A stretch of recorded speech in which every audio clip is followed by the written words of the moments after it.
ঠিকাদারের আন্ডারে কাজ করার কারণে এটা চুরি ছাড়া আর কিছু না। এখানে যদি ১ টাকা রাষ্ট্রের এটা তো সুন্দর ছিল, আগেই তো সুন্দর ছিল। এটা তো ভাঙার আমি মনে করি প্রয়োজন ছিল না, কারণ অযথা দেশের টাকাগুলো নষ্ট করা হচ্ছে। প্রিয় দর্শক, আমি এই মুহূর্তে আছি মিরপুর শহীদ বুদ্ধিজীবী কবরস্থানের সামনে। সামাজিক যোগাযোগ মাধ্যমে কয়েকটি ভিডিও ছড়িয়ে পড়েছে, যেগুলো দাবি করা হচ্ছে যে এখানে যে স্মৃতিশক্তি আছে সেটি ভেঙে ফেলা হচ্ছে। তা আমরা আসলে জানার চেষ্টা করবো এটি আসলে কেন ভাঙা হচ্ছে। হ্যাঁ, এটা কাজের সাথে ইনভলভ। হ্যাঁ, বলেন।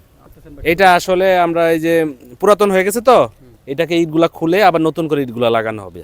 মানে স্ট্রাকচার যেভাবে আছে এই সেম জিনিসটাই আপনি আবার কদিন পরে দেখতে পারবেন। আপনি এখানে কি দায়িত্বে আছেন? আমি এটার এই যে ভাঙা মানে নতুন করে করব সেই দায়িত্বে আছি আর কি।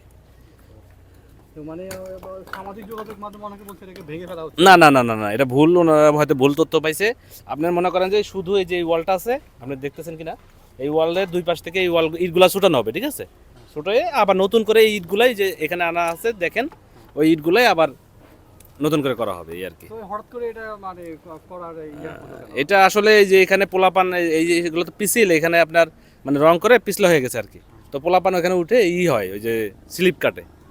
তো পোলাপান এর আগেও কয়েক মনে হয় পড়ে গেছিলো। পরবর্তীতে এটা পদক্ষেপ নেওয়া হয়েছে, এটা আবার নতুন করে ওইখান থেকে ব্যারিকেড দিয়ে দিবে আর কি, যেন এটার উপরে কেউ না উঠতে পারে। তো এটা শুধু এই ওয়ালটা, ইটের গাঁথনিটা ভাঙা হবে আর বাকিটা থেকে যাবে। তারপর আবার এই ৪-৫ দিনের ভিতরে দেখতে পারবেন আবার নতুন করে ওয়াল হচ্ছে। এটা মানে আপনি ওদিকে দেখেন, এই যে ইটগুলো নতুন আনা হয়েছে, এইগুলো মানে ভাঙা শেষ হলেই কাজটা আবার শুরু হয়ে যাবে। মানে পুনরায় আবার যে স্ট্রাকচার যে হবে, যেই মূল স্ট্রাকচার থেকে যাবে, শুধু ইটটা হয়ে যাবে আর কি। এখানে আপনার ওই শিশু বাচ্চারা উঠে তো উপরে উঠে ওই যে স্লিপ কাটে ই করে মজা নেয়, ঠিক আছে? তো এর সাথে মারা আসে বাচ্চা নিয়ে, ওনারা খেয়াল করে না, ব্যাস বাচ্চাদেরকে খেলতে দেয়, উঠে উপরে, ব্যাস এখান থেকে কিছুদিন বলতে কি ২ মাস বা ৩ মাস হবে, একটা বাচ্চা পড়ে মারা গেছে, এখানে মাথার গিলু বাইরে হয়ে গেছে। তো এই অ্যাক্সিডেন্টের গতিকে এগুলার মানে মেরামত করতেছে, আর এখানে উপরে যেন না উঠতে পারে বাচ্চারা, ওই ব্যবস্থা করা হবে, মানে উপরে একটা ব্লেড দেওয়া হবে, ব্লেড মানে এভাবে থাকবে জিনিসটা, এরকমই থাকবে সেম, শুধু একটু করবো আর কি, নতুন করে আবার সুন্দর করে করতেছে এই আর কি। এটা তো সুন্দর ছিল, আগেই তো সুন্দর ছিল। এটা তো ভাঙার আমি মনে করি প্রয়োজন ছিল না, কারণ অযথা দেশের টাকাগুলো নষ্ট করা হচ্ছে। সুন্দর ছিল, এটা ভেঙে আবার নতুন করে করা হচ্ছে, টাকা খরচ, দেশের টাকা নষ্ট করতেছে হবে।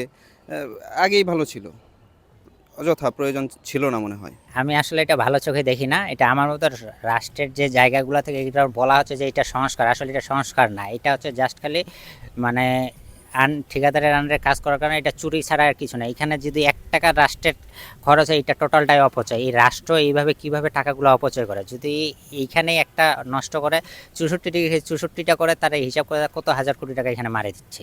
এটা হচ্ছে মারে দেওয়ার একটা ফন্দি, আর অন্য কিছু না। এটা কি ইতিহাস বিকৃত হওয়ার সম্ভাবনা আছে? ইতিহাস বিকৃত হওয়ার সম্ভাবনা আসলে ঠিকটা না, হবে না, কারণ যেহেতু দিবস এখানে থাকবে, স্থাপনা এখানে থাকবে ১৪ ডিসেম্বরে, কিন্তু এটার রিপেয়ারিং শব্দটা ব্যবহার বা সংস্কার শব্দটা ব্যবহারে টাকা মারে দেওয়ার একটা ফন্দি, আর কিছু না।